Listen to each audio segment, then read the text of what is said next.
The time has come. The teams today have gone the full 5-game series distance, and now it's down to one last draft and one last game to see who gets to stay in the upper bracket. And what a first ban here. Surprise, surprise. The Yone flex pick. Both solo laners can play it right off the bat. This raises greatly the priority on Azir. Yep. Blind pick Azir. CLG have to decide now. Do we ban the Zilean, the Azir? Jungle we're looking at still here. There's no Poppy ban. So the big thing I'm looking at for this draft overall, Blue has won all 4 games today. CLG is going to have to solve the problem that this series has had of winning on the red side. Yeah, absolutely. I mean, it's been a really interesting one. So they're actually banning Kennen as their answer because Kennen had been the blind on 3, both the blue side games. Yeah. For C9. So they're saying that has been the issue. In the last game that they lost, C9, I would definitely agree, where Fudge was roasting them. Yes, sir. In the first game, it was really kind of less. This is obviously a little bit of a joke. But I do think it's probably going to be Azir, right? With Yone banned out, Azir feels like a really, really strong pick. Lulu, though, going to be the They're going prio to take here. the Zeri. They're going to take the Lulu Zeri, and they have to trade Azir Poppy for it. Or does CLG not allow them to take the Zeri? CLG could be the ones to pick it up for themselves if they wanted to prioritize that pick in particular. Of course, if they don't, they can always save Sivir till 3. Now, what is it going to be for Counter Logic Gaming? Oh, they they will take it away. they The chosen prioritize 80 carry. this They will- Zeri so much more and than Karma. C9 does, and Karma right next to it. They're trying to go super lane dominant because now the obvious option is Sivir, right? But they want to go right at him here, with the Karma, with the Zeri, picking for lane dominance. Sivir's going to get locked in either way. I do think CLG has been getting the better of this 2v2 overall. They have been the ones coming out on top. Contract's really getting involved down there often as well. And now it is Fudge on the blind pick top here. He's taking Dokla's pick away from him. That had been kind of the inverse of what we saw in those last couple I think games. that's actually better for CLG. Dokla does way better, in my opinion, on carry champions in the top lane. And Trundle they can open. just pick up the Trundle in response. It has been good in the jungle. Plus, it counters the Sejuani later on with the ultimate. And it doesn't really feel like it's too much of a denial from CLG when the Sejuani was the pick into the Kennen anyway, right? Like, that's what they were drafting into that. And with Kennen banned away, that can't be the matchup anyway. So, bottom laners plus top side for C9 plus jungler for CLG. Who gets banned? Who gets focused here in the second half of the draft? in our Azir has game got it, 5? right? You would expect it, right? Yeah. I mean, CLG doesn't have to because they can take it on 4, right? So C9 kind of has to ban that away, I think. But, you maybe want to focus Blabber, and you maybe want to focus Dokla. I do think C9 will probably have to spend an Azir ban. The Zilean getting taken away here. CLG definitely aren't going to ban it because they should take it on 4. But, there is a potential that they want counter pick still. In that case, they might be the ones to ban it.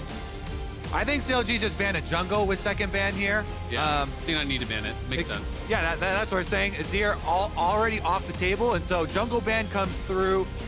You could technically put the Sejuani in the jungle, but that would be even worse. So, something like Jarvan has been pretty effective previously. One of those team fight setups for them.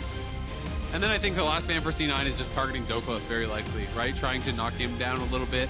But we'll see if that is, in fact, going to be the case. They ban away the Orianna. Maybe Cloud9 want to spend another mid lane ban then if the pool is really getting thinned out here quite a lot. Already the Yone, the Azir, the Zilean, the Orianna, all taken off the table here. LeBlanc, another high prio one. Ahri has been pretty big. Sylas, so there's lots of options still. Yep.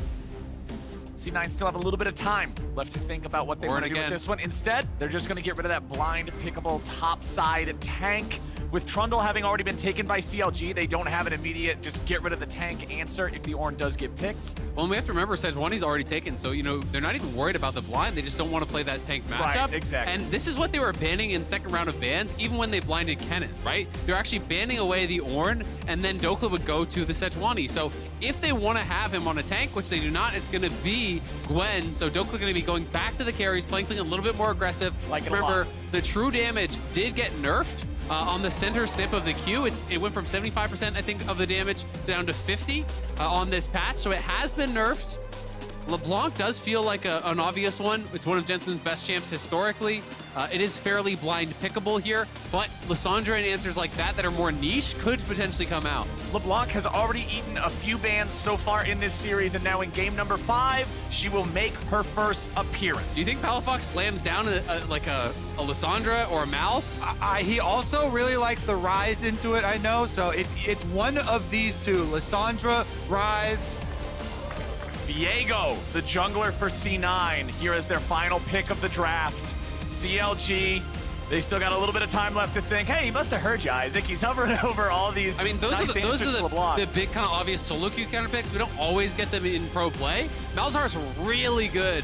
It is going to be Vex instead. Oh. So if you prime the Fear passive with the W, as soon as he goes in, you can hit him with the W. You do have to hold your spells to be able to land the Fear as soon as he distorts in. But that can be very, very effective, and it gives them some dive here alongside Dokla. Palafox can be flying into that back line, trying to pile in.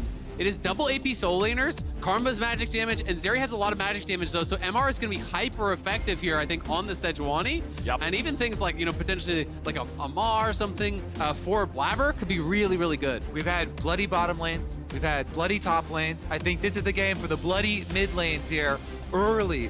The mid laner that gets to roam between LeBlanc and Vex first has huge implication for that bottom lane. And those AD carries are going to be scaling. The AD carries have determined the later game.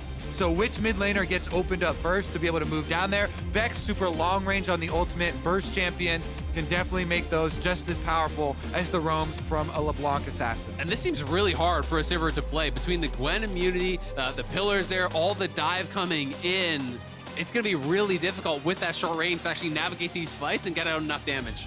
Well, that is the task. C9 and CLG tied up at 2-2. CLG trying to do what neither team has been able to accomplish so far in this series, getting a win on the red side.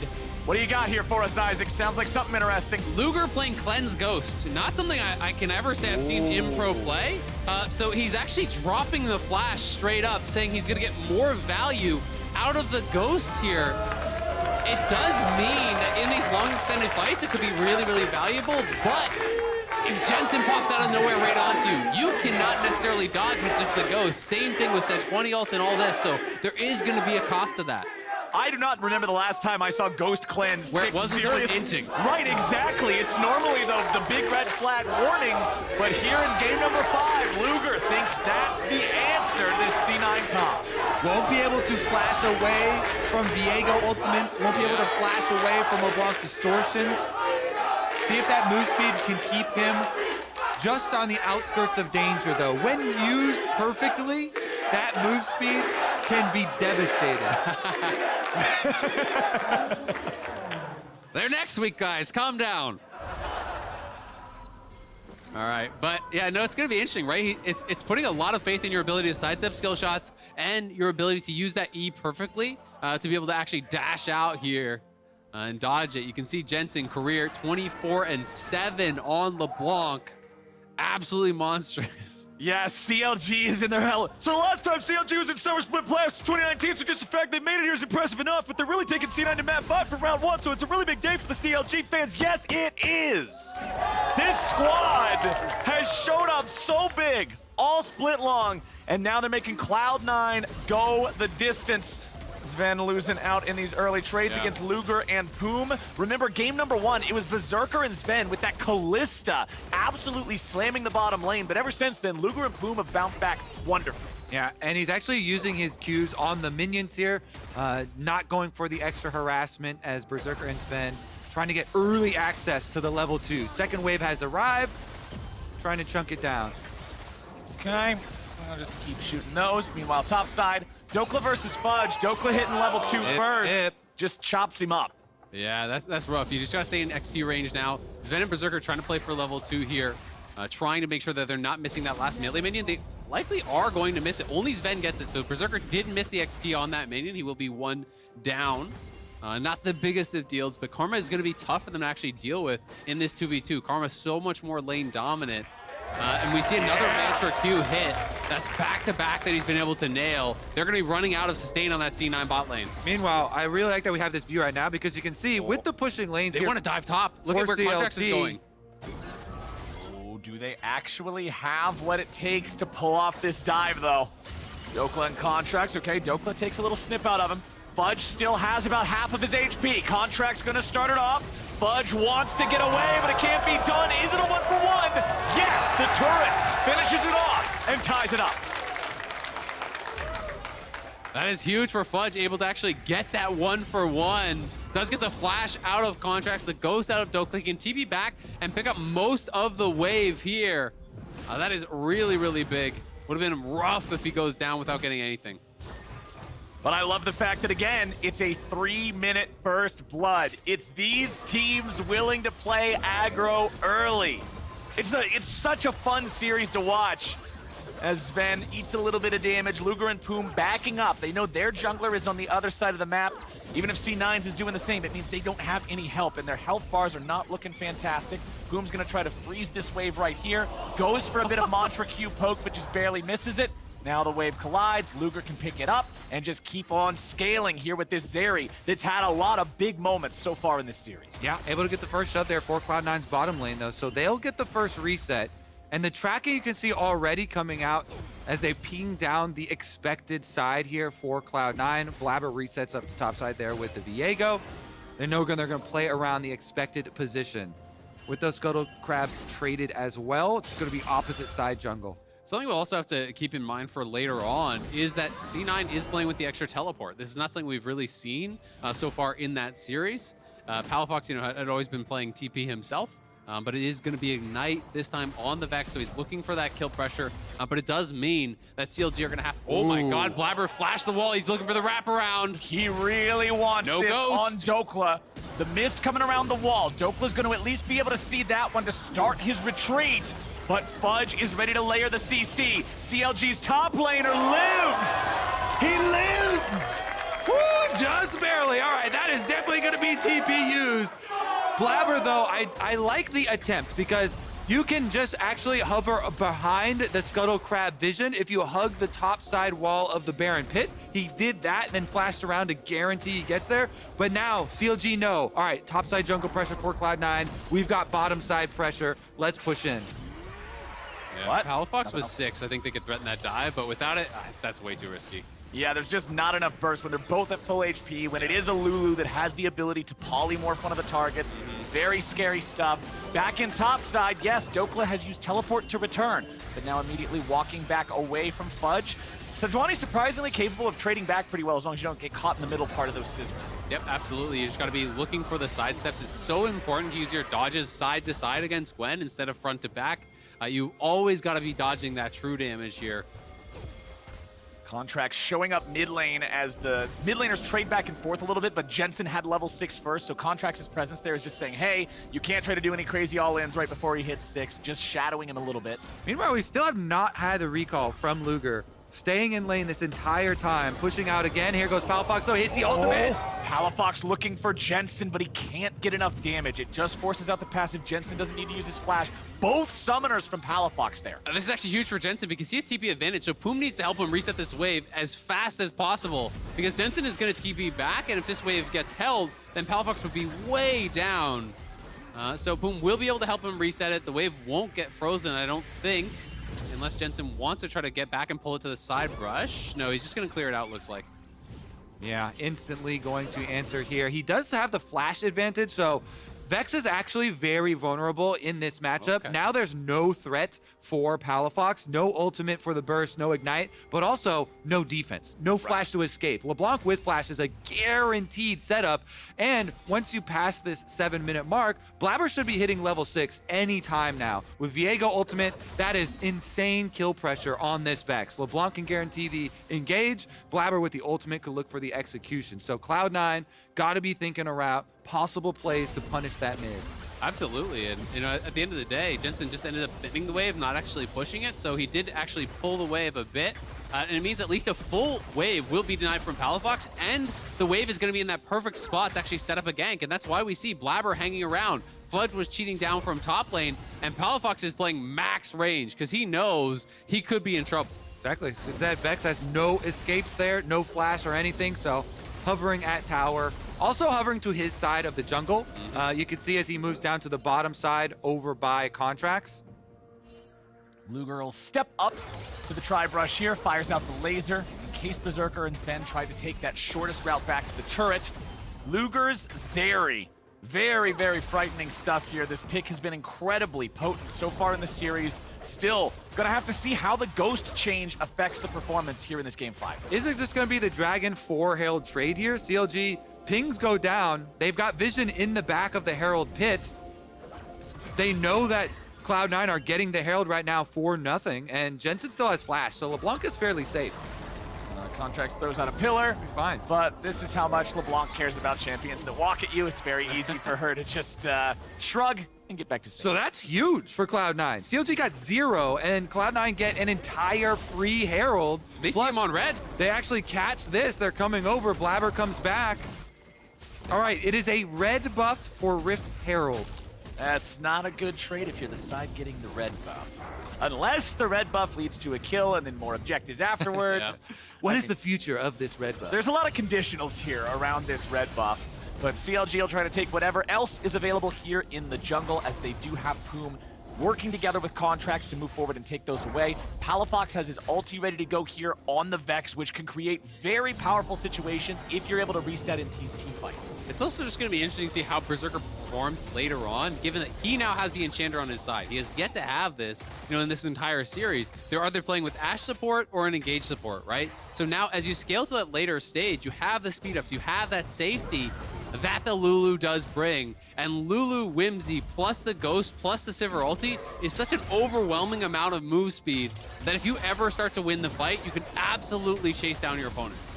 Luger and Berserker trading here, but Berserker doesn't want to keep the trade going too long. He doesn't have a lot of mana to work with. Poom also staying right here in the brush next to Luger in case anything happens. So Berserker clears out the wave.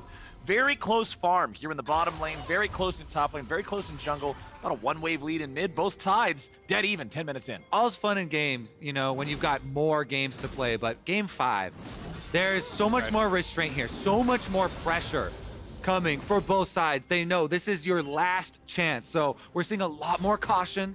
This is not the crazy bloodshed so far that we've had this series. I mean, it's tough, right? You want to be the player to make that winning play, but you definitely don't want to be the guy who costs your team the game here. Fudge will be pushed back. Poom with that roam timer. It is Cloud9 who are going to have their support down on bot's side, but Blabber just coming top to match to make sure that this wave can be reset. He wants to cover Fudge, make sure that Fudge is not in trouble, and is still holding on to that Herald. So going to be interesting to see where he does elect to drop it. Exactly. That's one of the things that my eyes were immediately drawn to. Less than half the timer on that remaining. And I would advise you drop it mid, because if you can take down the Vex's tower, it becomes way, way easier for you to push out the LeBlanc, roam around to your side lanes. Here we go, though. Contract skanking topside. Well, mid lane is comboed! Palafox stays alive, though. 100 HP left. Jensen goes back underneath the turret and gets the kill while Fudge dies top. It's a 1-for-1 across the rift. That cooldown I was talking about for Palafox just came up. There were a few seconds left on his flash timer. Cloud9 have it timed down to the T. They finally get the play. We're hyping up the LeBlanc flash in for the distortion chain, and they get the kill onto Palafox. Meanwhile, though, as you said, that topside gank did work out. Contracts gets the Gwen fed, and that is some more late game insurance for them. Absolutely. I mean, you're already going to get outscaled in this matchup, so putting the Gwen ahead early is going to be really, really nice. We can see this one more time. Fudge. Pillar timing on the charge. Yeah, just drops it early. I mean, he's just getting shredded by the arc. Maybe he used the, the Arctic Assault to just get back on that brush to start the recall. But now we can see mid lane how this gets set up. Jensen in, connects the chain. Once the chain is there, the stun lands from Blabber. The follow-up with the ulti Chain is number through. 2. Really nicely done. Yeah, even with Poom there for the shield, Jensen can flash in to finish it in the end. So they take their time, but in the last couple seconds of that flash cooldown, they do return. They make good on the play. Gwen all the way out to a completed Rift Maker, though. Gets very difficult for the Sejuani once the Gwen starts to be able to sustain up off him with the Conqueror, with the true damage. Yeah, absolutely. I mean, you just don't really hurt him anymore at that point. Like, if he has the ultimate available, it's just not even worth trading. You just start fighting minions. But, Fudge, this is not like the Aatrox game. It's fine to be behind on the Sejuani as long as you're not getting completely run over. Right. You're playing more for the team, more for the team fight. You have this Sivir plus Lulu bot lane. That is really your win con. So you just have to stay relevant and not allow Dokla to really run over this game and allow a side lane win condition for CLG. CLG are going to walk into the river. It's a 2v2. Pillar, beautiful. Blabber is the target, and he has to immediately defensively ult to get away. Contract's pillar placement trapped him in otherwise. Yeah, does get the ultimate out there. So Viego reduced threat effectiveness here. Dokla did use his ult as well, though, to be able to fight that 2 versus 2. So fairly even cooldown trades across the board. Fudge trying to freeze this wave here in front of the turret. Blabber still hanging out behind him just in case they try to stop that freeze from occurring. Dokla does end up losing the recall timer that he was going for there, but Blabber's still sticking around. Dokla tries to get away. Nice accuracy, point blank.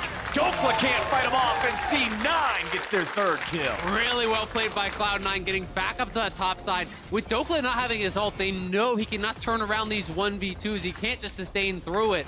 They find the kill, and they don't even have to commit the ignite from Fudge. Yeah, really good job not giving up on the play.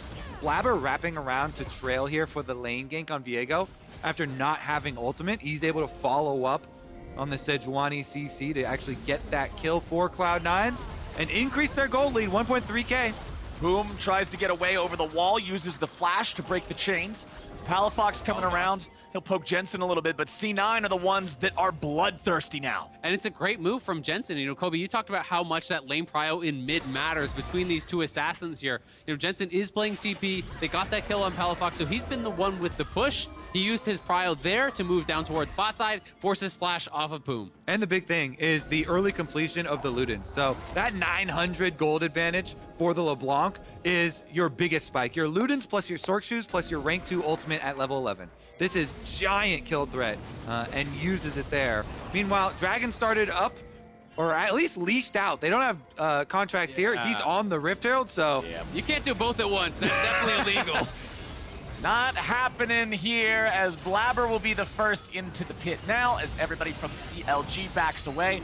Blabber will secure this one, but the Herald for CLG's side could mean a lot of gold in their pockets if they get a good use of it. Meanwhile, one wave will be eaten by the bottom lane tier 1 as CLG completely left that one, rotating their guys around. And I think it makes a lot of sense. You know, both teams, when you're playing with the Gwen, going for the Herald to try to actually get this split push win condition ahead makes a lot of sense. And on the other side, trying to snowball towards Soul, having this way to actually draw the enemy into a 5v5 as Cloud9's composition also really is playing towards their win condition. But that Soul is still a very long way away. That yeah. first Drake only just now dropping 15 minutes into the game. As Fudge, no fear in this 1v1 against the Gwen, can still trade against him a little bit. You guys touched on it earlier, but as a bruiser or a fighter champion gets more of these items, gets more of the sustain, it's so hard for the tank to do meaningful damage. Yeah, you just never commit to the all-in because you're never going to have enough damage to actually burst him down. No. You can try to take these short trades, but you'll notice in a lot of these trades, Fudge won't actually commit his Arctic Exalt, the Q, because if you dash in on him, Gwen is going to pop Ghost, pop ulti, and look to run you down. And you keep going for those trades to set them up for when you do have your jungler or your mid laner there. You do have that kill threat damage. So you keep making those trades, for the occasion that you do have it, and you kind of set that mental expectation. Dokla waiting in the brush, Contracts waiting in the wings. Fudge doesn't want nothing to do with it. He's going to step backwards and do his own brushes here, but can Contracts work his way into the lane brushes without being seen? He's made it into brush number 1, but now he's got to sneak into brush number 2. When Fudge does not have Blabber here, Blabber's pathing away from top lane, then you stop out on the trades. No reason, especially as a Sejuani, to bait yourself in or go for anything there. Contracts here, still waiting around, looking for a little bit of a counter gank because Blabber has been so active up there, but the timing now is completely opposite. All right, they use the blue trinket and just find Dokla waiting in the brush. Contracts has decided this is more than enough time to be spent up here. He's back into the jungle. And Blabber's really pulled away in CS there with the Viego, farming out full clear for him. Gets all of his camps done as he clears away from that top side of the map, all the way down here. Mid lane now, Vex ultimate flashed. Okay, Sven gets away from it, but now Berserker taking some damage from Contracts. Nothing more gonna pull through from that one. Blabber jumps back in, finds a little bit. Worth pointing out as well, Blabber with a longsword in his inventory after completing that first item tells me he's not going to be going for the Dead Man's Plate Force of Nature tanky style of Viego, much more of the bruiser style that we've seen before. Yeah, very likely gonna be the Death Stance there with the armor plus the longsword coming through. Also got to showcase that nice little interaction with Zeri and Trundle. You can use the Trundle pillar to set up the Zeri zap to be able to get that guaranteed through, through terrain. You get that guaranteed crit. It is a lot of damage. Meanwhile, this LeBlanc continues to scale up. Jensen just got solo gold on the bottom tower. Cloud9 are funneling Jensen right now. The extra money, that is going to go into the Shadow Flame Fund, and that is tremendous burst damage. You can make game-winning plays on LeBlanc. You're always looking at, does the enemy team have any point-and-click CC to lock me down? It has to be Vex being in range to land a fear or something like that to actually answer it. Otherwise, Jensen goes wild this game. Absolutely, and I do think, something we touched on at the start, the Flash versus Ghost choice here for Luger, you definitely want Flash against LeBlanc, right? So if the LeBlanc is getting out of control and he Flash distorts on you, there's no ability to kind of have that instant reaction to respond to it. So that is definitely very, very scary here for Luger. And I like the choice, from Cloud9, just funneling this gold as much as possible into Jensen because he is their mid-game power. As long as Berserker is farming for late and Jensen is moving around the map here early, I think Cloud9 are in a pretty good spot. And Shadow Flame is such a perfect item because you're looking at this mid-game burst, and enemy team has so many shields with the Karma on their team, you're going to get full value out of it. Jensen already used his Distortion, blue slow plus red buff. Yeah, I mean, even with Distortion down, you're still LeBlanc against a pure melee champion. Yeah. Pretty easy to walk that one off without any real sweat appearing on your forehead there. 50 seconds till our next Drake spawns. It's a 1-0 lead in that department for C9. But the big thing is C9 are now up 2,500 gold just about 20 minutes in.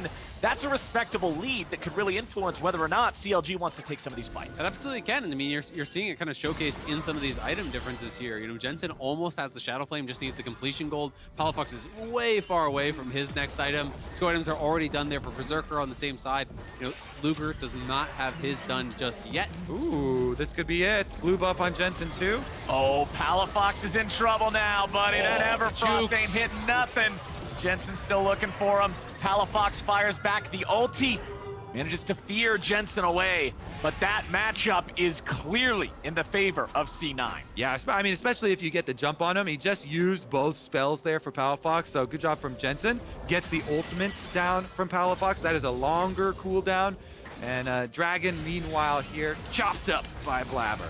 Blabber going in for that one, as the scoreboard pointed out that we also have the Winter's Approach done for Sejuani that will evolve into Fimbulwinter as soon as he casts one more spell. Tier evolutions are always huge spikes in power because of the amount of time that it takes to stack it up, so that's going to mean even more for a Cloud9 roster that is already ahead. Infernal Soul is the flavor of the Drakes here this time around. Oh, that's terrifying. When you see a Fed LeBlanc on the other side and you're thinking about Infernal Soul, Yep.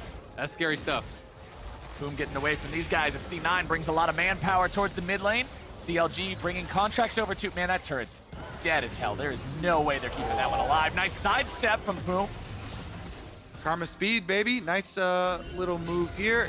Looks like Doklet also finds the control ward that was in the back, so very even vision lines this time. Cloud9 with the 2,000 gold and 2 dragons to their name. CLG will keep trying to prevent the waves from crashing into the turret. Like I say, as soon as anything hits that turret, it is dead. If Cloud9 are allowed to control the wave, CLG will lose the tier 1. CLG looking to put the same consequence on their opponent. The teleport's coming in. Oh no, Jensen! TP, that one is going to be right back to the fountain. Let's see about the turn. Palafox has ult back on Vex now as well. See him creeping here on the top side, looking for a flank. This could tell the story of the entire game, of the entire series. Right here, CLG at Baron down to 5,000. Ultimate flash. Vex fires off the ulti. But the Vex ult is not gonna find the mark just yet. Nice spell shield there from Berserker, as now they're ready to go right back in! A massive move from Palafox as Fudge falls, and Sven goes with him. In game number 5, CLG make their stand at Baron. Blabber fishing around. He's got 50% HP. Does take another chunk from another Q from Palafox. Gone. No shot. This is such a massive turn off the back of such a bad TP that came from Jensen, that came from the Fed LeBlanc, and everything is upside down now. Counter logic Magic Gaming is in the driver's seat. You got to think Cloud9 comms were saying, hey, on this tower, when they commit to try and kill it, we make the counterattack. Yeah. And we need a flank teleport coming in. Jensen, teleport in. But as the teleport starts, look at how quickly, this is not the replay we're looking for. This is the Baron engage from Palafox. He just flashes in. Vex doesn't need ultimate. If you have flash, flashes in, gets the fear. But the tower, as they focus down and they commit to the tower, the Trundle pillar from Contracts cut off the rest of Cloud9. So then Jensen was all by himself on that flank. And it's a good heads up play from CLG. They're like, great, the channeling teleport cannot be stopped. Just go group up on arrival. They insta-fear and kill him. Absolutely, and I mean, it's easy to criticize Jensen there, but at the same time, the tower was going to die, so he can't TP to that. And the only ward in the area was that pink ward, so if the call is to fight, he's TPing in near the team, but C9 cannot kind of hold that position, cannot defend around him. So as soon as he arrives, Palafox has the instant fear with the W, and you are just toast. And it's meant so much now, swinging CLG into the lead in a game that had felt like it was all Cloud9, slowly creating these incremental advantages. Yeah, coordination in the bigger moments is what means more, because like you're saying, Cloud9 stacked up so many neutral objectives, double dragons plus the gold lead at the time, but with that mistake, with that coordination fumble, and the team not being able to follow up, CLG retake the lead. But how far can they build it? Remember, Cloud9's lead peaked around 2,500, 3,000 gold. CLG is currently up about 500, with that Baron power play being a little over 1,000 in itself. They want to get more out of these next 90 seconds. Meanwhile, we've got two different split pushers. Dokla with the Baron buff through mid, Jensen on the top side, and Jensen doesn't have teleport, so CLG know we've got the numbers advantage on the bottom half of the map. There's no teleport for LeBlanc. He's going to have to recall. CLG are going to keep pushing these waves up. The tier 2 turret defense is going to be given up by C9, or at least it appears. Fudge coming around from the side. Contracts gets hit, but the subjugate on the enemy tank means he can still walk it off. Blabber's coming in from the side. No angle here for a reset just yet. Massive AoE haste there from Poom, getting everybody out, but Blabber is still looking. Whoa. They get off the recalls for everybody. Poom gonna walk his way out, and Cloud9 just are gonna go for blue quadrant steal here. Very close to getting caught in that chase. CLG get Dokla out from mid and the rest of the team away from bottom. They got away with the mid secondary tower, not quite enough to get this, the second one on bottom side, but Cloud9 still with the extra buffs from these two dragons are in the lead. And with number 3 coming up, they're looking for the plan of Contracts. Alrighty, CLG is healed up. They're not in danger as much anymore, but it is sole point if C9 claims this Drake. CLG has the best shot they've had at a neutral fight, fair and square, this whole game long.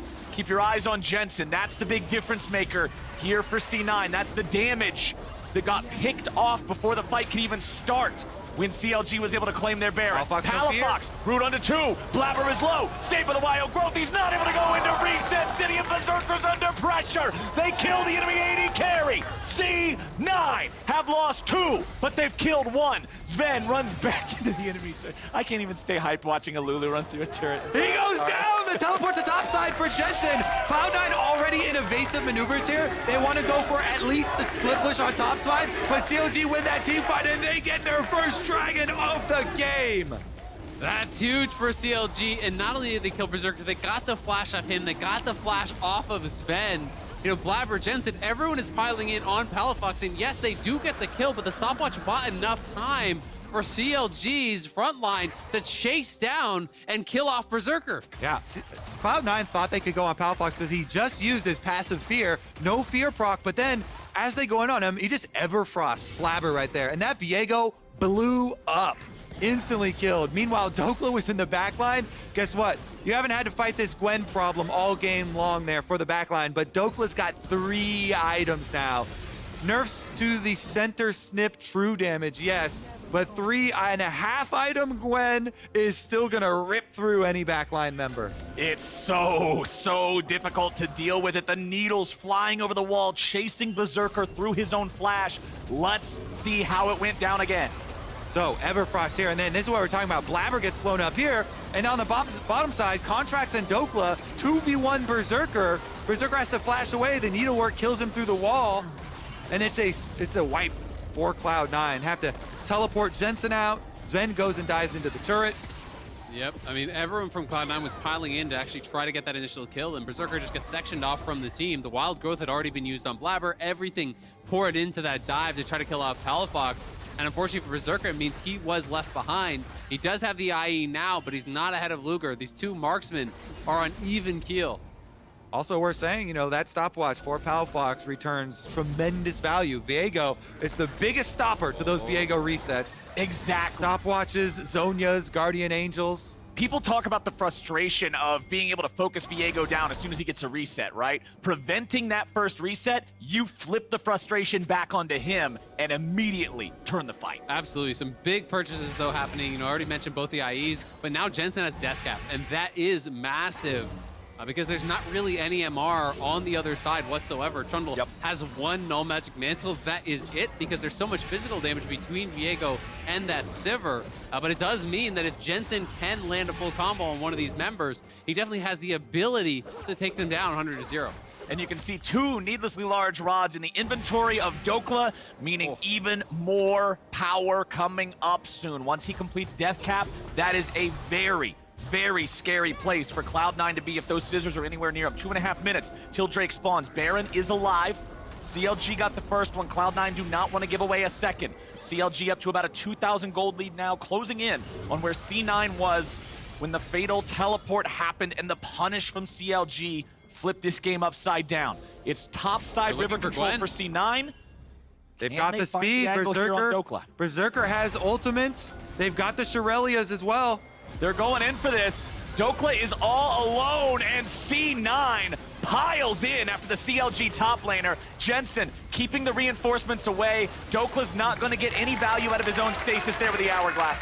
That is so huge for Cloud9, and now they can try to go to Baron. Jensen did such a good job playing bodyguard because CLG were forcing their way up there. They even got the ghost off of Luger, and now they're going for the turn. Contracts does not want to be killed off here. CLG 4v5 trying to see if they can deal with him. Vex ulti only hits the Sejuani. Luger is still firing. They need to allow this Zeri ulti to wear away, but Luger is unafraid. He should have been afraid. Shut down by Jensen, and C9 took out the threat. Way over chase for CLG. They had to wait for Dokla. Still 17 seconds on Dokla. He's going to remain dead. His teleport's up, but Cloud9 will get the Baron off of that one. That is huge for Cloud9. They lay the trap. They play it so well. Everyone split from Fudge when Palafox's ulti connects to him.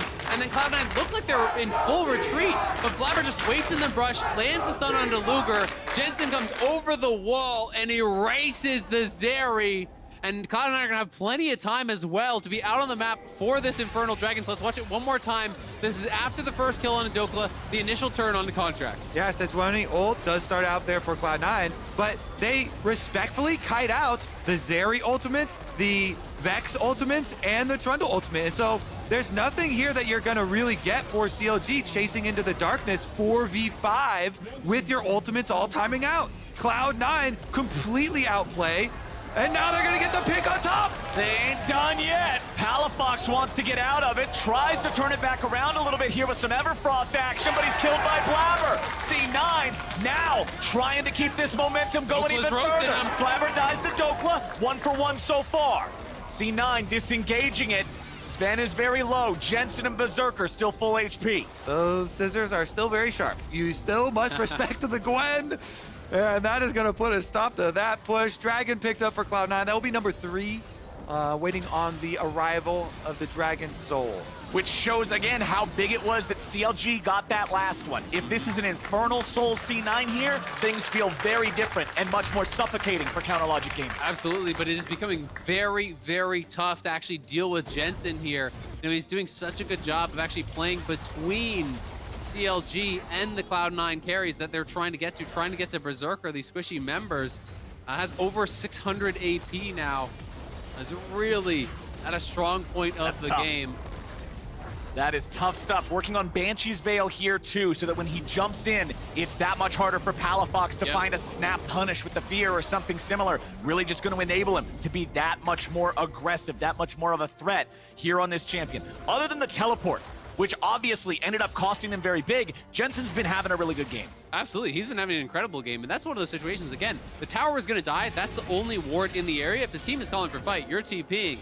MR also now starting to come through. I talked about how efficient it's going to be against CLG's team. Full mod done on Berserker. Hex Drinker done on Blabber. Banshee's Veil done on Jensen. You're seeing MR being built up across the board.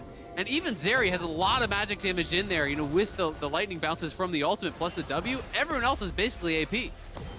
Alrighty, Cloud9, what are you going to do with the last 20 seconds of this Baron? They look like they may want to take the tier 2, still standing up here in the top lane. And they see Dokla bottom, so they know there's no teleport. This is a 5v4 for Cloud9.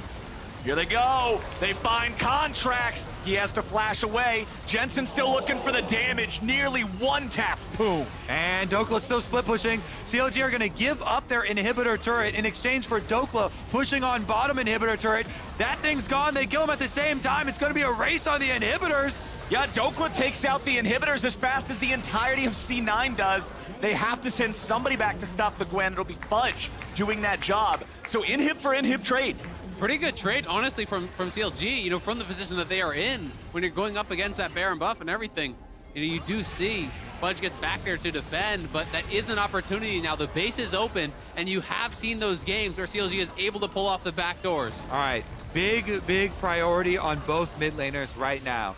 In this late game, you can win the game by getting that pick. Both Vex and LeBlanc very capable of getting these picks onto members as they're transitioning. They're roaming between objectives and making your team guaranteed the next objective up. Currently, Jensen 2-level lead over Palafox on that LeBlanc because of the split pushing he's been able to do.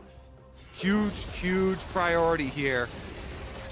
It is both of our split pushers in Jensen and in Dokla that are level 18, the only 2 champions on the map with that claim.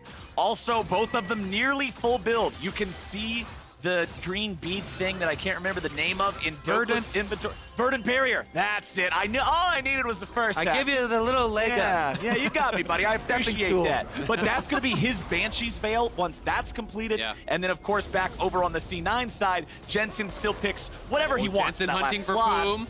Jensen, if he can find Poom here, he can just blow him up. Certainly No, can. no. Yeah, absolutely. I mean, MR, you know, definitely, I think, more effective for C9, but at the same time, you know, it's about picks, right? So Banshee's Veil is really nice. We've seen most of the engages have come off of Sejuani ults. If you have that Banshee's Veil that has to be poked off first, that is difficult. That being said, Luden's Splash alone can do that, so Jensen can be the guy that's kind of jumping in and trying to knock off those Banshee's Veils to open up opportunities. I would expect Void Staff to be the last item here for Jensen's LeBlanc, and you can see, yep, there's the first half of that. So once he gets a little bit more gold and completes that, even the magic resistance built by the members of CLG will fail to stop the LeBlanc pain train. 1 minute until what would be the soul for Cloud9 spawns, and CLG has to be ready to fight for this. The tension here building. This series has been back and forth, bloody, constant fighting, and now the breather, the calm before the storm. Game number 5. It all comes down to this in the upper bracket. Who gets to move on with that safety and who has to fight for their lives, get knocked down into the lower bracket for next weekend? Absolutely. I mean, despite the fact that Cloud9 is up, they're not massively up, but it's going to come down to execution this late in the game, but they're going for Contracts. Contracts losing half HP, CLG falling back. Luger's here on the front, he's the target. If he dies, CLG knows it's over. They're all heading for the hills. Jensen jumps in, Palafox is down, Poom is down. C9 kills off 3, and they're looking to end the series in the game right now. Luger gets alive, and Berserker goes berserk to finish the 8th and finish the series. Cloud9 have done it. Game 5. It all came down to this, and they step up huge. That will do it! A full 5! The full distance! The full win for C9!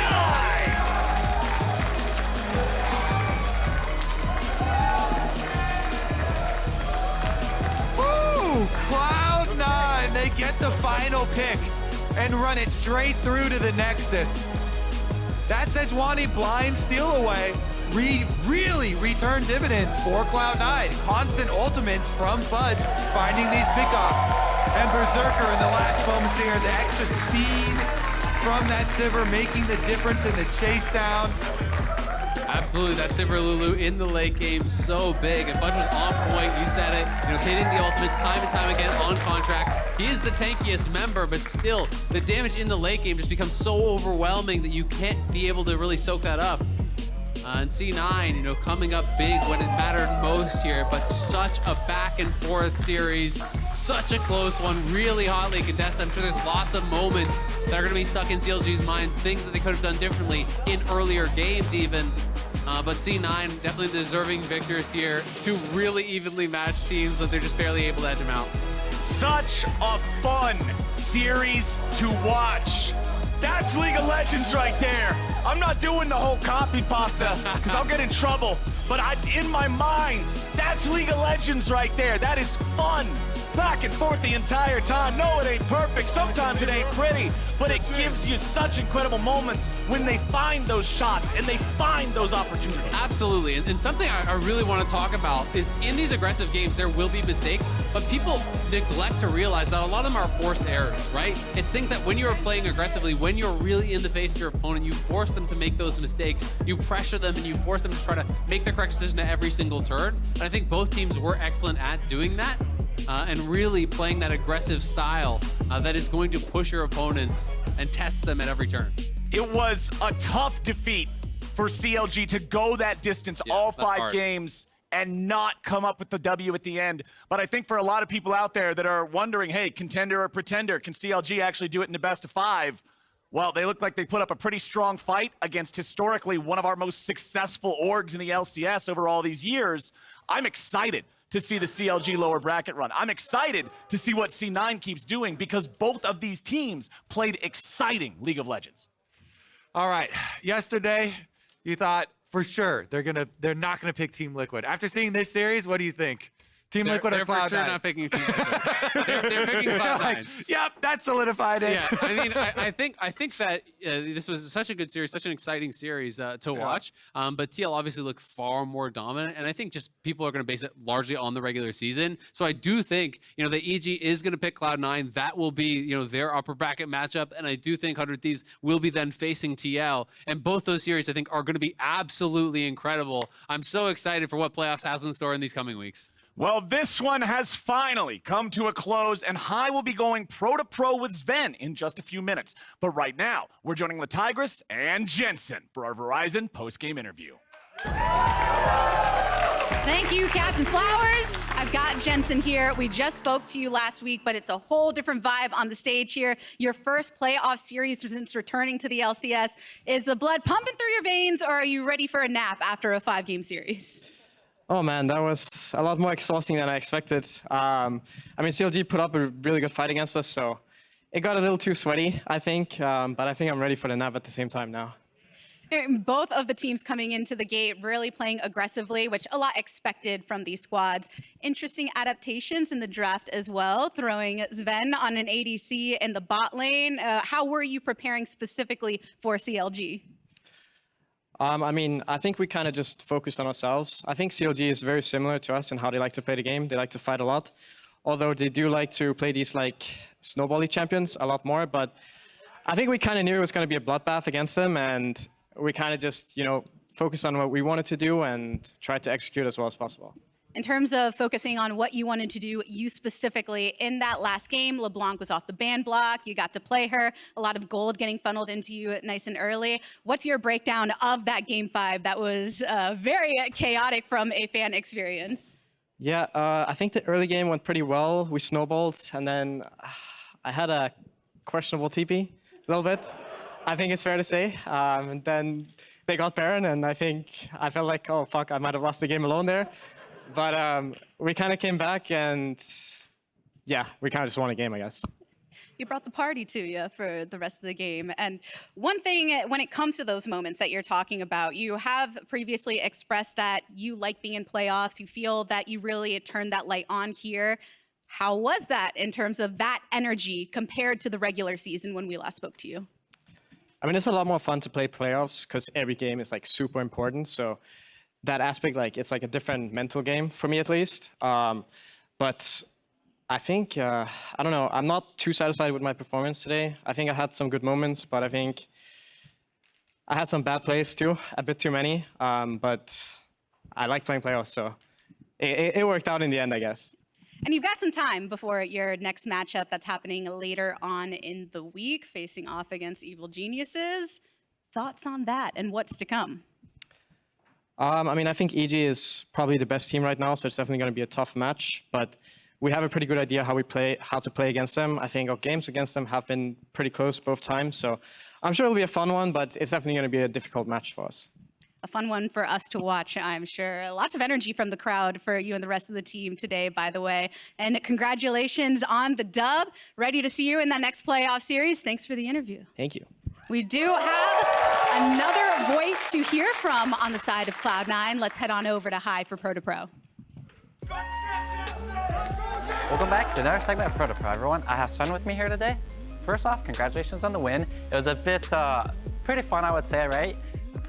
Win all 5 games. So this first clip I have for you is the very first game. You guys are pretty much just invading level 1, and I want to know about your kind of like mental process here, because like you guys don't have the strongest level 1, you don't really have like pick or anything like that, but you're kind of just asserting your dominance in level 1, and you're doing it in lane as well. So you can tell me about like what are you thinking when you're going into this game? I mean, the first thing, if you can just pause for a second. Yep. Because like we win level 1, so you can take your camps from them in their face, and then we also have a really matchup bot that's really aggressive. Kalista Ashe against Sivir Renata. We win super hard level 1, 2, 3 mostly. Then it gets a bit more even. So we want to abuse it as much as we can. This is called map split because I mean, in this case, they've come all 5 people to fight it. Yeah, so they're all chilling over here. Yeah, so Blabber calls in the game to just finish their buff with attacks and then flash Renata Q. I think in hindsight here, if Renata doesn't flash, he just like flash on top of him and then holds it. Blabber has to flash because you can't flash a mid-range spell. Yep. So if he flashes and then doesn't Q, it could go bad. But regardless, in the game, it was like a snapshot call. Just do it, just burn it and leave. And now the middles are going to be low soon, as you see up down there. Yep. So we really want to fight past the wave because we just win so hard 2v2 at this level. And Renata has Q, and yeah, we're just stronger. So we fight. I think Berserker should E here, so he hits Sivir as well. He doesn't do it, and I think that's a mistake he made. But overall, we get a good trade, deny experience, and we get jungle lead. I think it could have been bad because they all went there. The whole team came. We saw the Sejuani and the Viper coming across. We got lucky. There was such a flash, and we got the blue buff. It was best case scenario. But the idea is to have the map split, aka Blabber takes their bot camps and take our top camps. So we have like a map split situation, and then we can win lane bot super hard. You saw this game, the duo can't play 2v2 early game without jungle presence. It's sort of like the same thing in game 4. Without junglers, they can't really play early game. That's the idea behind Ashe pick. And then Ashe's big weakness as support is that you get jumped on by Akali and Yone. You saw that in game 4. I couldn't you play didn't the have game. fun that game for sure. But then you have Kalista, right? So in this game, if I get jumped on by like, let's say they have Yone or Akali, I get Kalista ulted and we're fine. But in this game, or like in the other game, I didn't have it. So that's the whole idea behind it. Just really strong laning phase. Typically, when you pick Kalista, you want Renata, but they didn't do that, right? So they picked Renata from me. So Ashe is a strong laner, wins lane and has pressure. And the arrow is pretty good if you're ahead. You get a lot of CDR from the Old Hunter stacks, and you buy full CDR, just arrow on CD. In this game, we have double AP solo lanes, Orianna and Kennen. So they just had like Mercs, Tenacity, and the matchups are like, they're heavy tanks. Sylas is like not a tank, but he's not easy to kill for Orianna early game. So if I hit my arrow mid this game or top, it doesn't matter that no one dies to it. So this game, it was hard for me to arrow anyone, because no one just dies to the arrow. But that's the whole Ashe pick in a nutshell. I think it's cool too, because like it's game 1, so you doing this invade and doing that level 1 fight, it's kind of like a mental game kind of thing too, right? Because the best of 5 is a mental thing. You're getting in their heads game 1. So in this one, this is game 3 at this point. Pretty much every single game, you guys have been playing super aggressively in lane. You're taking fights level 1, you're just going at them. Can you tell me a bit about how that has been with Berserker? Because I remember you doing an interview back earlier in the split where you talked about how it's hard to play with certain AD carries if they don't play the way you want it to. So does Berserker play the way that you like for an AD carry? I think at first Berserker was very conservative. He's a very traditional ADC main from Korea. He just wants to 5-5 farm and teamfight. That's like his whole thing. He just wants to, nothing happens, we farm equally, or I'm ahead in CS because I'm better, and then you just teamfight and he carries. That's like his mindset. I think we move more on towards things like Kalista and Draven. This is, I think, the most banned champ against us is Kalista. I'm pretty sure about it at least. And I really like playing Kalista because it enables me to play things like Renata, Mumu, You Ashe in get this an case, Ocean right? button when And you're there's in a bad spot. more stuff coming as well. If teams like EG want to open it next week, which they won't, they'll play out 5 games, but we'll see. So in this game, I think Berserker should skill Q, level 1. I think he takes W, but I think Q is better for me to hook. There's one time I hook Open burst. I'll hook him level 1, yeah. I think the Q is better. I think I can bring it here. Yeah. Have it When I hook right- him, if he has Q, it does a lot more damage, I think, personally. Yeah, right Like here. if he has Q, right? Also, I went in here because Lulu used Q just before this. I missed. So we have a window where he has no spells. He ends up having it for the end of the fight, but that's fine. We get a good trade here. Yep. We also have Longsword versus Thorn's Blade. You can see Thorn's Blade. More sustain. So, big trade. I think Berserker was a bit too far. He could have backed off like one order earlier, and then Lulu wouldn't have hit him so much. It would have been a better trade for us. But the gist is, we have 3 pots, they have 1. Good trade. Gotcha. And in Nautilus lanes and Moon lanes, if you don't press your spells, you can't lane. Yeah, you just get beat up. You can't sit there and just watch them push. Then you're just getting pushed in the whole game, and you're like, what can I do now, right?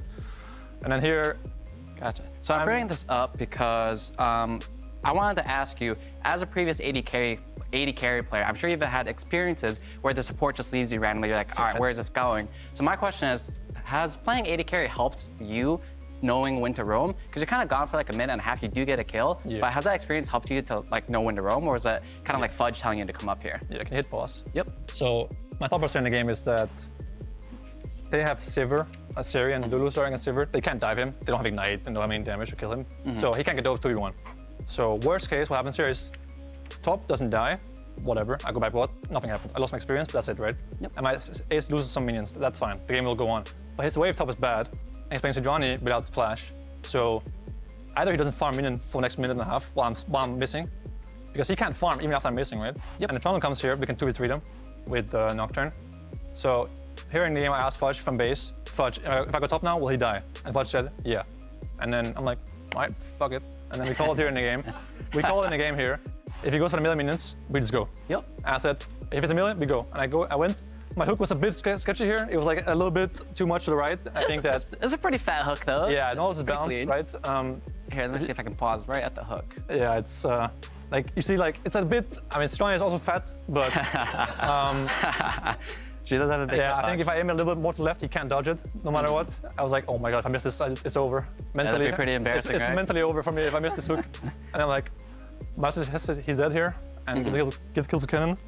So Kennen has a freeze and a kill, and I hope he'll carry, which he had one good team fight middle of the game at some point. I think it's this one probably. Yeah, this is the one actually. Yeah. So I have a question as well. So obviously you played AD carry for a very long time. You usually want to stay alive till the end, but as support, when you're playing an engaged support, you actually kind of want to die first or Yeah. second, right? So how'd you go about learning that? Because here you watch this team fight, obviously it's a pretty crazy one. Fudge gets a huge ultimate. Yeah. But for you, what are you looking for in a team fight, and how has that been difficult since you've always been trying to stay alive previously, but now you're trying to die actually? I mean, he hit pause for a second. Yep. So like the dying thing is like, I admire people like Vulcan or Hylissang who have the whatever it takes mentality. Just go and die if you have to. You know, like I will die for my teammates to carry. It doesn't matter. KD is completely irrelevant support.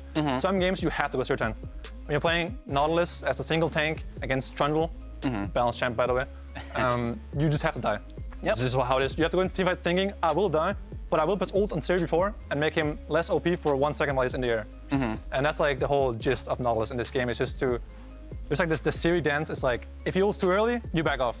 But if he ults, like this, here we can back off, right? So here we're saying in the game back off, but I was like, no, go. And then I'm waiting for Siri to come back to the fight here, to ult him, because he's the only one that matters in the fight. So I ulti him, and I hit Ari as well, because I'm too good. Was it planned or you got lucky? It wasn't too good, but Ari is always trolling the fight anyways. Like he's out the fight, right? And here after I watched them use it, because I'm too bad. But that's okay. Because normally I have Hex Splash, right? But it's disabled on TR. So, Yep. anyways, side note. But yeah, in the fight, once the fight, it's like, they engage, they back off, but re-engages. All I'm saying in the game is, I will ult Siri no matter what. Nothing else matters. Ari's already trolling too hard. So I just ult Siri, and when he gets knocked up in the air, he has to run backwards, right? Because if he doesn't run backwards, he gets ulted by Kennen and Orianna, and it's over. So when that happens, those guys are dead. Because they're already like really deep. You bought a lot of space. Yeah, He can't. they're deep. They're trying to make space for their AD carry, their mid. So these guys are gonna die now to Orianna ult. I think Fudge does a good job here of not ulting these guys and flashing in first and then just dying. So yeah, I think this fight was probably well by us, but I think they went too far, and I think Ari griefed the fight a little bit. I should stop watch here, and maybe I'll die later, and maybe one time, but Yeah. Awesome. Also, I should have went the even strat item instead of block it, because it's more aggressive, and our comp is all about someone has to die in our Nocturne, Nautilus, Cannon ults. If they don't die, we lose the long fight, right? The Siri, you know what I'm talking about, the Siri chase you all down, pentakill thing. Yeah. The thing. That's not very fun. The Siri thing, yeah. So we have to make our ults count in this game. I think Fudge did well here by saving all his spells for the last part of the fight. Gotcha. I appreciate that. That's all that I have here, actually. I know there's a game 4 and a 5. That's kind of crazy, honestly. Oh, that was... But I just want to learn more about your process of learning sport, playing, and getting better at it. So that's it for it. Thank you, by the way. Congratulations on the game. It's very fun to watch. That's all that we have for us today. So we're going to send you all over to the State Farm Analyst Desk. Woo! Thank you very much. That was beautiful. Thank you, Sven. I don't know how we follow that, man. Yeah. Just like, Can we hit pause? First of all, I'm gonna need you to hit pause. Yes. Yeah. I love that. Where does anybody want to go? What do people want to say? They went through games 1 through 3. Obviously, game 5 did break in Cloud9's favor, but this was just a razor-tight series, Emily. I like what Sven said about him and Berserker working together and kind of going around Berserker's natural tendencies to possibly play a little bit more safe in lane. Obviously, we've already identified him as like a phenomenal team fighter, but that is another reason why I kept harping on it was really cool in game 1 to see that Kalista come out and then play around it so well, because it's another facet of his play that's really strong. It's absolutely true that in the beginning of spring, it felt a little, I don't want to say one-dimensional, but he was playing with Winsome. There was a question of like, even if they wanted to play lane dominant, how much would they? And it's clear that he has grown a lot in summer to play the more aggressive champions, try and win lane from level 1. And they did that a couple times this series. And even when that didn't work out, they always had the team fighting to fall back on. Yeah, Mark, I think this was this game was completely decided by the draft. Oh my God, you Raz, I'm gonna need you to hit pause. Okay, all right. I'll let you know when you can hit play again. All right? Until then, I'm gonna need you to hit pause. I think too, as well. It'll never cease to amaze me to have the opportunity to watch pros kind of work back through, especially a series like that. 5 games. Guy just played a marathon of games, and he's still recalling the thought process that went into certain decisions in game number 1, like that level 1 and things like that. I just think that that's something that should be recognized because it's pretty spectacular. That's why I always loved Sven as an interview. There you go. There it is. There you go. He'll run it himself. I said hit pause. Okay. Look, sometimes I find my way through. You're doing a lot of moving for a man who's supposed to be remote. I find my way in. Draft game 3, or game 5 rather. Trundle still managing to find a way into every single draft, but this time Cloud9 is able to find some solid answers. The Lulu priority to start. Sivir still going to be part of their bread and butter, but then it's Sejuani and LeBlanc for Jensen to bring it home. Meh. I mean, there's nothing. It's nothing special, right? Necessarily, but it kind of is perfect for Cloud9, it feels like. I will also say, I did like some things in CLG's draft, right? They did get to a point in this game where the Zeri and Gwen can kind of just take over. And then additionally, I did actually, even though it didn't win, the Vex pick was really interesting. I think there are a lot of things you can go into a blind LeBlanc. Vex is one of them. Obviously, they hovered another, which is Lissandra. But I actually didn't mind CLG's draft at all. Yeah, I thought a lot of these fights, much later on in this game, were decided just based on positioning in team fights. And I know it's really difficult flashless for Vex to reposition. So she kind of was getting bullied a little bit, especially by Jensen. I think Jensen played really damn well in the LeBlanc, especially one time where there was a 3-man gank mid and he was able to flash Q, then W away in these fights. It got really close. These fights, specifically around ADs again. Well, and this was when the Vex was working. There's back-to-back fights where she had really big Everfrost to set her team up to find a lot of kills. But they didn't get enough of a lead during that time period, and this is why I was kind of joking about the draft point, was because it was very much a game that was decided by vision control, decision-making, team fighting, things like that, because right before this, Jokela gets picked from a lack of vision control. Here, they basically stop the Baron, and from here, you think they're going to back off. We stop the Baron attempt, 4v5, great, but Luger gets a little greedy, no vision, no flash, because again, he has that Summoners of Ghost and Cleanse, and just gets blown up right there. And so, these are the things that decided this game, and I think it's worth noting, exactly how close this game was. Yeah, it's actually kind of crazy, because that was a big decider in that game, because they were able to claw themselves right back into it, and for them to lose in that fashion, any AD carry, it's built within you. Not even AD carry, every player, it's built within you. You play Flash nearly every game, that you can, if you have sums available, you can get out of that situation. clearly he thought he could have the ability to pop out while still pressing forward. That wasn't the case. This was another pick where I think C9 ended up winning out. This is the game ender right here. Yeah, this is Berserker. This is Berserker Right is here. online. Berserker and no one can touch him. He just decides to end the game. He's like, all right, if they're low enough and I have Lulu on me with my ult and everything, he just runs into melee range. Gwen kills the backline, ignores the Gwen, kills her. Like, this is the I can take over the game any moment mentality that Berserker had. This is the Berserker that Sven was just talking about, right? This is the Berserker who already has made it to full items and a late game state, which is what he seems to be playing for all of the time. And it's even cooler to see him kind of to level up in those early game aspects that we feel like he can grow I in. looked immediately at the player cameras after that moment, and he had the biggest grin on like his face. So what was it that the Travis piece? He likes money. He picked up a lot of gold there with that. I just like money, all right? I'm just gonna run forward and kill everyone. What do you want from me? And I wouldn't want anything else from an AD carry, if I'm being honest. Yeah, I guess won't surprise anybody then that player of the series, as well as our MasterCard Player of the Week, is Cloud9's Berserker across their 3 wins in particular, but honestly, even in their losses, he had a very strong showing today. A small thing to point out the damage percentage in game 1, that's because Sven was actually doing a bunch of damage going out that bot lane.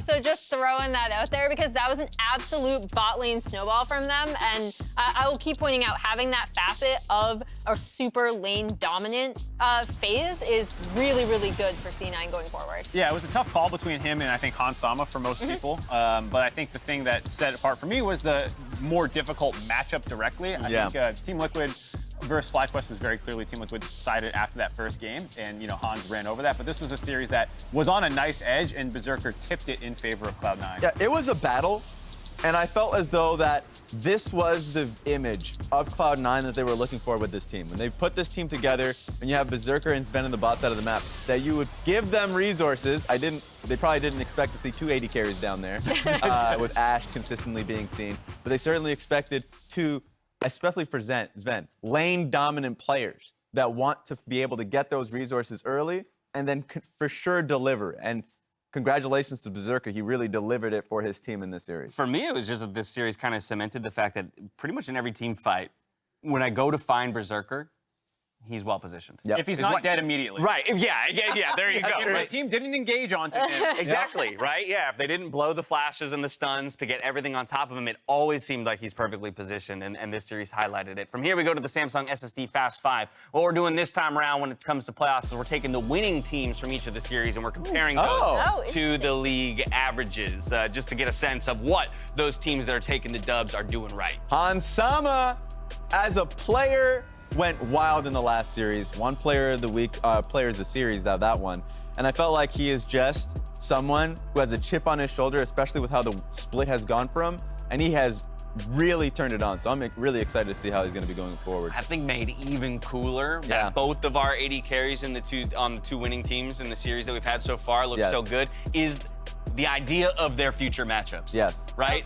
Because now I want to see these 2 kinds of guys go up against the likes of Danny, FBI, Huhi, Vulcan. Those are going to be some terrifying bot lane duels, I think. Well, Dash, when do we get to figure that out? I'll tell you this much. We figure it out right now in terms of what those matchups will look like as we turn to our bracket. It's Cloud9 moving on to face the #1 seed in Evil Geniuses. Just to correct a little something that was said earlier in the broadcast, Evil Geniuses selected their position in the bracket following the regular season of games. So they elected to play the winner of the CLG versus C9 matchup. It was said earlier in the broadcast that we're awaiting their choice. They had already made their choice, so they were locked into playing C9 as soon as Cloud9 won that matchup. For the side of TL, they'll be going up against 100 Thieves in the 2-3 matchup, while CLG drops down to the lower bracket to face off against Golden Guardians. We have 4 matchups next week. It's Thursday, Friday, Saturday, Sunday. It's a whole heck ton of best of 5s, 2 of them being elimination best of 5s. So when the pressure's on, your year ends or you keep playing. So as exciting as the top half brackets matchups are, just because the names in them, Team Liquid versus 100 Thieves, I think everyone's waiting for that rematch after the massive throw that happened in the final week of the regular season. I'm also just excited about the bottom ones. Exactly, because I'm I'm excited to see what's been happening in that chamber. You know, for these teams for a year have been training. No, actually for a week. For a couple weeks. For a week. How many did pause, Brad? Chamber? Only one. Brad, just say pause one more time for me, if you will. But no, but honestly, I really want to see what Golden Guardians and TSM have in the tank because they do need some creativity to be able to bolster a series against better teams. You want to take down that CLG? Whew. It's going to be tough. It's going to take a heck ton of work in that 1 tough. week's time that you just talked about. Now, we've got Demonte and Palafox joining us in the Bud Light League Lounge right after this, so you can go ahead and head on over to twitch.tv/BudLight, or you can stick around here on this channel and catch the raid as soon as we're all wrapped up. That's going to do it for us, though, here. So on behalf of myself, the casters, the entire broadcast crew, thank you for watching. We'll see you next week for 4 whole days of the LCS. Until then, stay healthy, stay safe, be good to each other. I thought you were going to throw it at the Unlike camera. Raz to that You're like, bear. Yeah, what? Good night. You know, Cass just like. Yeah, they actually. This is why you like why cats cats are better than worse. dogs. And you're probably not gonna be able to lip read them. What if I had like try reading Sven? What is he saying right now? I have no. You're saying Yumi. Farman. Fudge goes into the back looking to cut up CLG. He'll take out Dopa, but where's he gonna go now? Luger's trying to get away. And Blabber's bringing down the hammer as Luger falls. Palafox picks up Fudge, and C9 takes Contracts down. Might be gonna get run down. Oh! Beautiful use of Pillar while mid-air. Luger won't survive. Palafox won't survive. Double kill back over to Fudge. C9 absolutely smashes him in game 1. Are you ready, kids? No one's gonna complete that, really? Aye, aye, Captain. I can hear you. Oh. Who lives in a pineapple under the sea? Wait, we'll stop him. We'll stop him. Let's go now.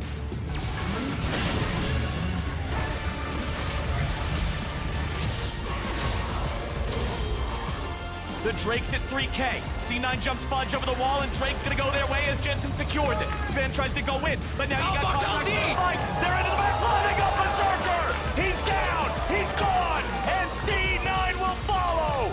CLG just found the fight. CLG still here on the front line, grabbing the kill on Sven. But Fudge slices them to pieces. A double kill twice, an ace for 1. Press R. Here comes Fudge! The Baron's down to a lockdown! It's stolen by Blabber! And Cloud9 just turned it over to 10! Welcome back to our C9 versus CLG Best of 5 Round 1 playoff series. Game 3 had the most explosive ending yet, my friend. It exploded in CLG's face. Yeah, I'm looking. Yeah, it's good. They have flashes, have flashes. Let's burn them. Let's go! He's very low. Dopa sweeping in, swooping in, and cutting Cloud9 to pieces. And now it's down to one last draft and one last game. Nice spell shield there from Berserker, as now they're ready to go right back in. A massive move from Palafox. CLG falling back. Luger's here on the front. He's the target. If he dies, CLG knows it's over. They're all heading for the hills. Jensen jumps in. Palafox is down. Boom is down. C9 kills off 3, and they're looking